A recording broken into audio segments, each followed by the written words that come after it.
En fait, en caserne, le pompier ne porte pas les bottes ou les chaussons comme vous. Alors nous, on a le soulier de travail en caserne et lorsqu'ils partent en intervention, les chaussons sont à même enfilés déjà dans le pantalon. Alors donc, ils retirent leurs chaussures, sautent dans leurs chaussons et puis pantalon et puis ils partent. Alors donc, c'est pas les mêmes. Et on utilise de plus en plus des bottes qui sont faites de matière synthétique, alors plus facilement lavables, nettoyables. On a eu une tendance au cuir pendant un certain temps. Même au début, c'était caoutchouc, mais bon, on a remplacé vers le cuir. Et du cuir, on passe au synthétique pour l'entretien.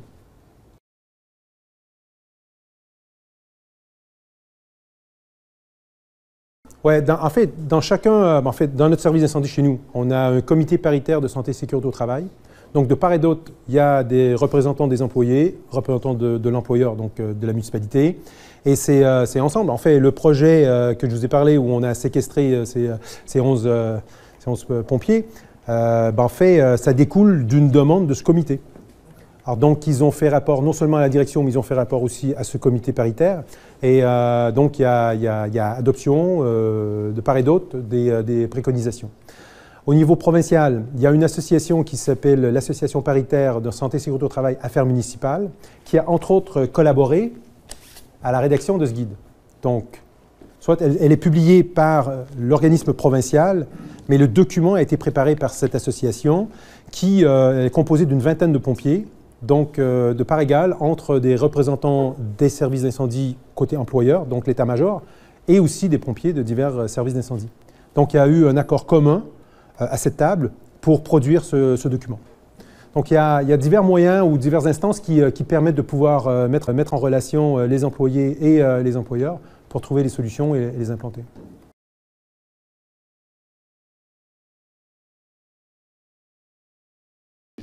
Pour le moment, non.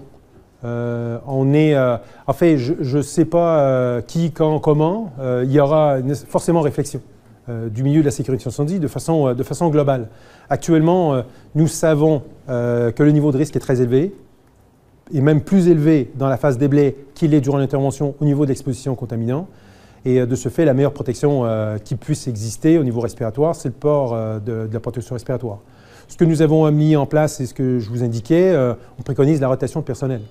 Et de faire en sorte, sachant qu'un effort physique a déjà été largement donné durant la phase combat de l'incendie, des ressources fraîches permettront de faire le déblai et le port de l'aérie va sembler être moins lourd à ce moment. Alors, c'est le moyen qu'on met en place.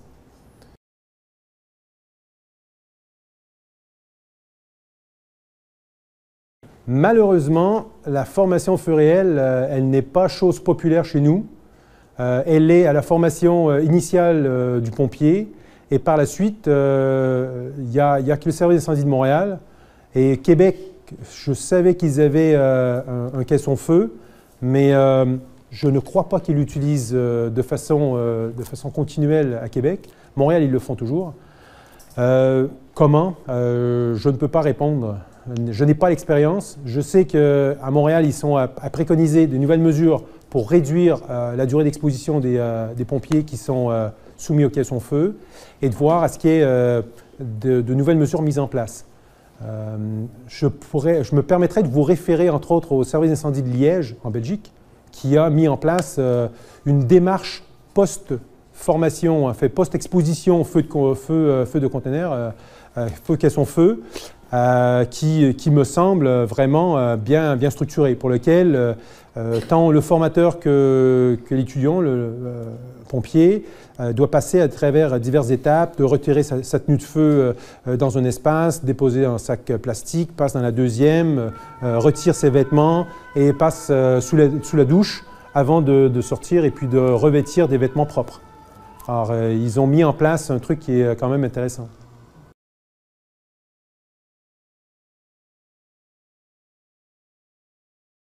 Ça demeure encore problématique. Et ce que vous soulevez, souvent, je ne sais pas si c'est le cas chez vous, mais il y a des sociétés privées qui prennent le relève par la suite pour restaurer la place, pour nettoyer, sortir les débris et éventuellement peut-être reconstruire. Et ça porte à réflexion. Mais non, à ce jour, il n'y a rien qui a été fait pour eux, du moins pensé dans leur contexte. On le fait dans le contexte chez les pompiers. Les populations habitantes, ce serait que le feu d'appartement, par exemple, et les autres, dans quelle mesure ils sont à risque. Ce qu'on doit se permettre de comprendre, c'est que le pompier, il est successivement à travers sa carrière et durant ses 25-30 ans qu'il sera sapeur-pompier, il sera surexposé à des situations, alors que le citoyen, ben, ça sera peut-être la seule et unique fois qu'il le sera. Mais au niveau de la désorption, on peut s'attendre que dans l'heure qui suit, déjà, il y a une désorption assez conséquente et que la ventilation et peut-être la ventilation forcée à l'utilisation, par exemple, de la ventilation pression positive, favoriserait un échange d'air beaucoup plus conséquent qui réduirait d'autant les risques. Mais a priori, non, il n'y a pas d'étude qui tend à démontrer quel serait l'impact et quels seraient les moyens pour réduire leur exposition. On limite le déblai, mais peut-être que... Ben, ça pose même question pour nous, post-intervention. Il n'est pas rare que l'occupant souhaiterait regagner son appartement, ne serait-ce que pour récupérer des objets personnels, des ordonnances médicales ou un truc. Et puis de curiosité, il veut bien voir les lieux. Oui, on l'accompagne dans la mesure où ça sera sécuritaire de pouvoir le faire, mais pour autant, est-ce que l'on fait, je vous dirais, plus de façon à offrir une certaine protection sans nécessairement pouvoir dire que c'est optimal. Ils auront un masque N95, or le masque, c'est peut-être FFP1, PT2 chez vous, simplement pour donner le sens qu'il a, n'absorbera pas des contaminants volatiles dans l'air de façon quelconque, et puis se rendre, récupérer les objets et les ressort. Mais pour autant, mon pompier qui sera avec lui sera complètement revêtu et aéri. Et on explique aux citoyens pourquoi. Alors, il est conscient que le risque pour nous, il est multiple. Donc, le poison, c'est la dose, je disais. Donc, c'est le nombre de fois à laquelle on aura été exposé. Alors que, je lui souhaite, c'est son seul feu dans sa vie pour ce pauvre.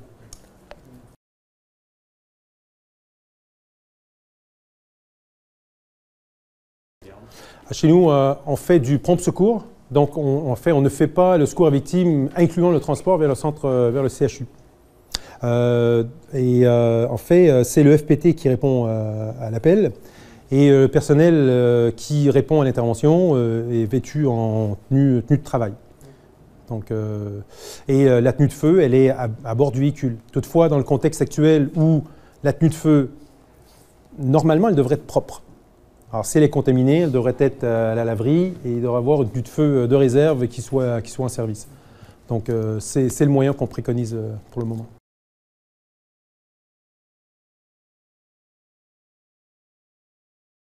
Je vous dirais, nous sommes précurseurs dans une approche intégrée d'un ensemble d'éléments.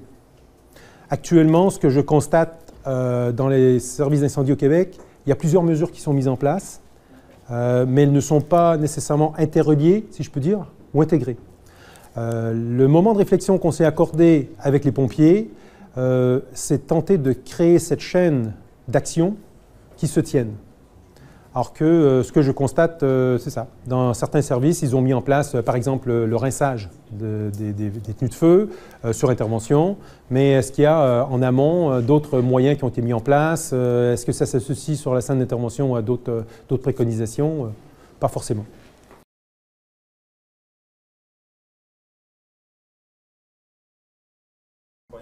Il y a à peine 2 semaines, on a eu un feu dans un garage d'entretien mécanique. Et c'était pas photo du passé. Alors c'était carré, c'était mis en place, rotation du personnel, mise en place de la zone de décontamination, arrosage, rinçage.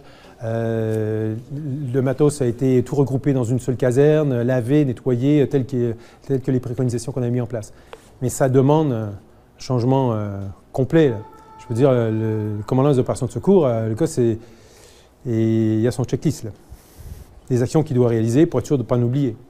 Alors, oui, ça demande un changement dans l'organisation du travail. Sur notre territoire, on se fait 95 à 100 feux par année pour 150 000 de population. sur les 3500 interventions dites incendies, parce qu'on a à peu près 3500, 3800 pompes secours. Total, on fait 7000 interventions à l'année chez nous. Dans le groupe, oui, sur les 6 casernes, à Lévis. Oui, de Lévis.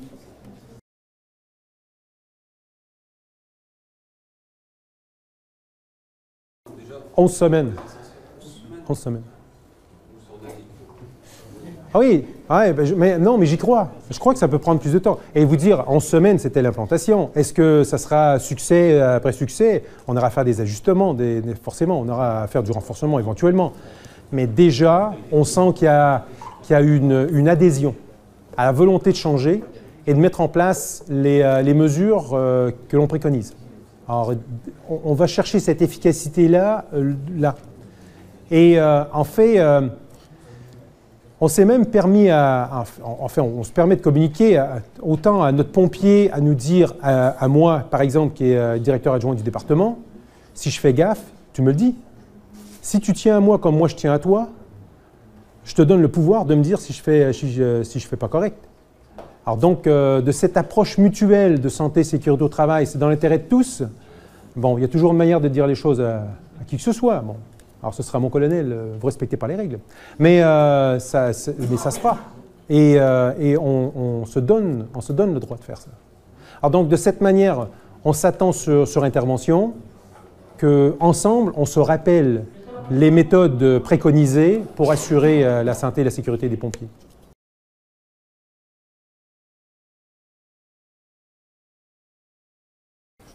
Non, parce qu'en fait, on est tellement exposé à des substances différentes de fois en fois, ne sachant pas nécessairement la dose. C'est pas comme, par exemple, radiologue à l'hôpital. Bon, il peut avoir un capteur qui va réagir au nombre de doses et d'expositions parce qu'il est toujours soumis à la même substance, au même produit. Bon, sur intervention, ne sachant pas forcément de quel produit, de quelle substance on est exposé, combien de temps, à quelle concentration, fait en sorte qu'il devient très complexe, en fait quasi impossible, de pouvoir mesurer de façon adéquate. Ce que l'on tient en compte, toutefois, c'est le nombre de fois que le pompier aura été au feu. Si nous aurons... Oui, ben en fait, je mentionnais que dans le rapport d'intervention, alors il y a question, est-ce que vous avez été exposé? Oui. Alors, qui était exposé? Mais on ne tient pas compte, même si l'intervention a duré 6 heures, je ne veux pas savoir si dans les 6 heures il était exposé 15 minutes ou 30 minutes. A-t-il été exposé? Oui. C'est la seule question. Ben, par la suite, a-t-il respecté toutes les règles de sécurité et tout? Ça fait partie de l'ensemble des questions. Mais on veut savoir, a priori, ceux qui ont été exposés, et il y a une série d'une douzaine de questions. Et par exemple, le port de l'aérie, le pompier a-t-il porté son aérie durant l'intervention, durant le déblai?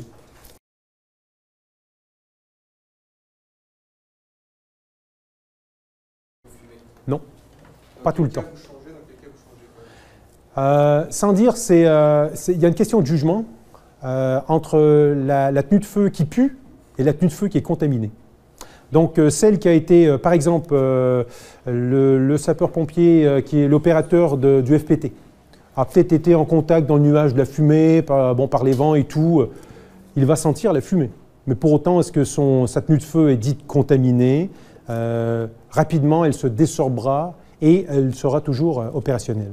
Celui qui a été à l'intérieur de la zone chaude, donc à l'intérieur du bâtiment, et qui a procédé à l'extinction de l'incendie, lui devra changer sa tenue de feu. Alors donc c'est une notion de dire, est-ce que j'ai reçu, par exemple, des suies, de l'eau souillée, contaminée, machin, sur ma tenue de feu? Là, il y aura nécessité, a priori, de faire le lavage-brossage et de mesurer par la suite s'il y a besoin de voir au rinçage, le lavage industriel.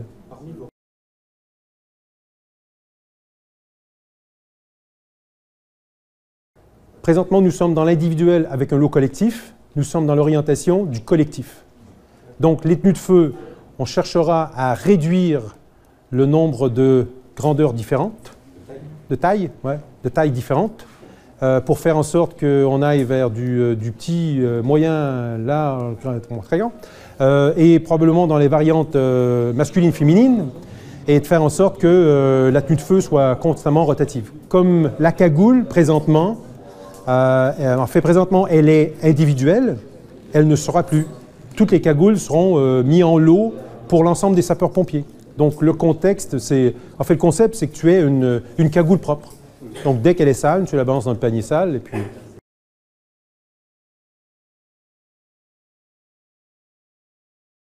Il n'y a pas de service de santé chez nous. Donc il n'y a pas de suivi qui est fait forcément à l'intérieur de l'organisation avec le service de santé. Toutefois, le pompier sera en mesure d'avoir un bilan de son exposition et lorsqu'il rencontre son médecin, pourra avoir un relevé du nombre de fois qu'il a été exposé. Mais pour nous, c'est essentiellement en tenir compte s'il devait y avoir maladie professionnelle reconnue ou du moins démonstration à faire à la Commission de la santé et sécurité au travail sur l'exposition, est en mesure de dire de telle année à telle année, il aurait été exposé X nombre de fois. Ça veut dire qu'annuellement, vos sapeurs-pompiers n'ont pas de visite? C'est pour cette raison à laquelle, dans la présentation, lorsque je la fais en Amérique, je sollicite les agents à se prendre en main et avoir une visite chez le médecin et entre autres d'indiquer à son médecin qu'il est pompier et plus à risque de développer un cancer que la population générale et que ça soit tenu en compte dans son examen médical.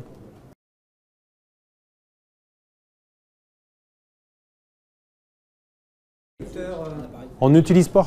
On considère que la fumée, elle contient tous les agents toxiques que je vous ai mentionnés. Donc, on ne tient pas compte de la contenance des gaz dans la fumée, en fait des gaz toxiques ou cancérogènes dans la fumée, pour dire je porte ou je ne porte pas l'AIRI. Pour nous, c'est de facto, l'AIRI doit être porté. On a eu une tendance à tenir en compte que du taux de CO, d'HCN et d'oxygène pour se donner une idée de est-ce que l'environnement peut être contaminé ou pas, à risque ou pas. Mais c'est chose du passé. Il y a fumée, il y a risque, il y a eu incendie, il y a forcément risque.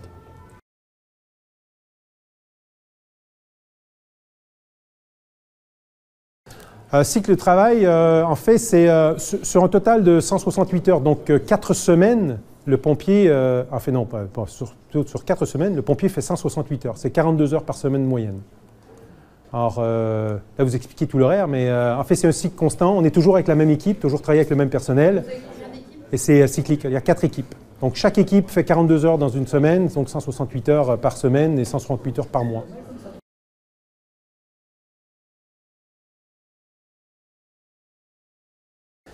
Je dois honnêtement dire que je n'ai pas ressenti de frein. Ce qui pouvait s'attendre à être le plus gros frein aurait été soit moi ou soit mon directeur. Mais symboliquement, au moment du début de l'exercice, nous avons retiré nos grades et nous leur avons donné. Et pour les 4 prochaines semaines, vous avez la responsabilité de la gestion de l'organisation. Et vous devez tenir en compte de l'impact que cela peut avoir sur l'ensemble de l'organisation et les décisions que vous allez prendre, vous allez devoir composer avec. Vous seriez surpris de la réaction, du sentiment de responsabilité qu'ils se sont appropriés et des solutions. Et la première chose qu'ils nous ont dit en faisant rapport, directeur adjoint, on vous promet, ça ne coûtera pas cher. Parce qu'ils savent, a priori, dans le détail, dans le carré de sable dans lequel on l'a amené à travailler, a priori, vous n'avez pas d'argent. Parce que nous, on n'en a pas. Donc, maintenant, mettez en place des moyens, trouvez des solutions qui puissent se réaliser à partir des moyens dont on dispose. Et ce qu'ils ont mis de l'avant, ce qu'ils ont réalisé, bon, des lingettes humides, lavables, ouais, ça coûte. Mais bon, c'est pas fortune. Il y a moyen de mettre en place. Alors, du savon-vaisselle, c'est sûr que ça coûte. On en fournit pour la caserne, maintenant il faut en fournir pour le feu. Mais encore là, ça se fait. Alors donc, les moyens qui ont été mis de l'avant ont été faits en sorte, en tenant compte de ce que le service d'incendie possédait déjà, et de voir à mettre en place ces moyens-là. Donc la plus grande résistance que l'on puisse tendre à croire sera forcément les pompiers eux-mêmes, à savoir s'ils ont toujours cette volonté de maintenir et d'entretenir les moyens, mais on est d'avis qu'avec le temps, ils vont nécessairement y adhérer. C'est pour leur survie, c'est pour leur propre santé. Alors, la cause, elle est noble à la base. Ce n'est pas un changement organisationnel pour faire un changement organisationnel, ce n'est pas simplement pour les nuire, mais c'est pour les aider. Et on y va d'exemplarité.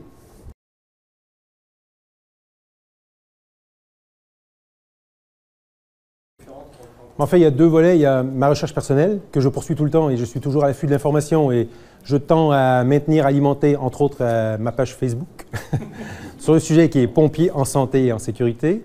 Mais sinon, le groupe de pompiers, les 11, que je vous disais, doivent se réunir 4 fois par année, revoir tous les rapports d'intervention, réanalyser chacune des situations pour lesquelles les mesures qui ont été mises en place n'ont pas pu l'être et pourquoi, et de corriger pour faire de l'amélioration continue, et toujours aussi être aux aguets de ce qui se fait ailleurs dans le monde et voir s'il n'y a pas moyen de les introduire et de venir les ajouter aux mesures qui sont déjà mises en place pour pouvoir bonifier encore plus les moyens.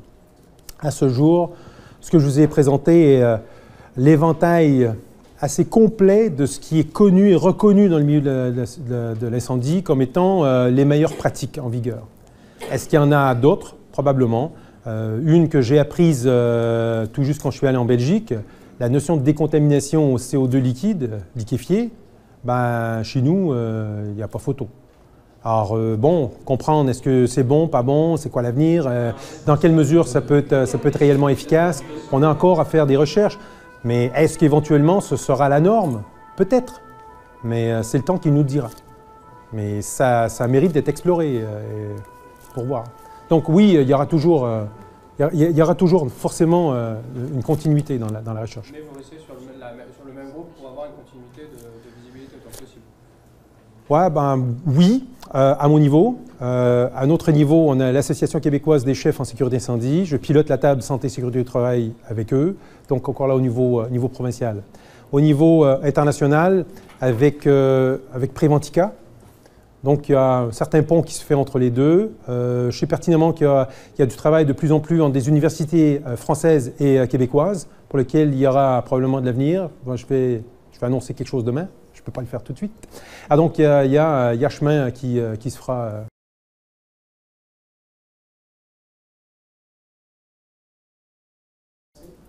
Ça l'aide. Est-ce qu'il fallait la reconnaissance des cancers au Québec pour faire le pas d'avant? Je ne crois pas. Parce qu'en fait, je me permets de croire que le message commençait déjà à circuler.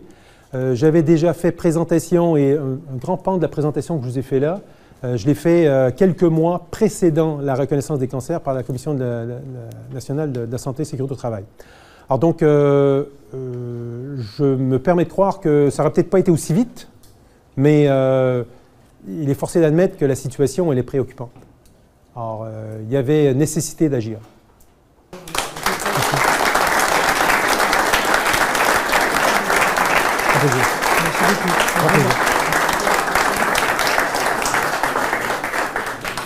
Bon courage et soyez prudents. Vas-y. Bravo. C'était très bien. C'est Pascal.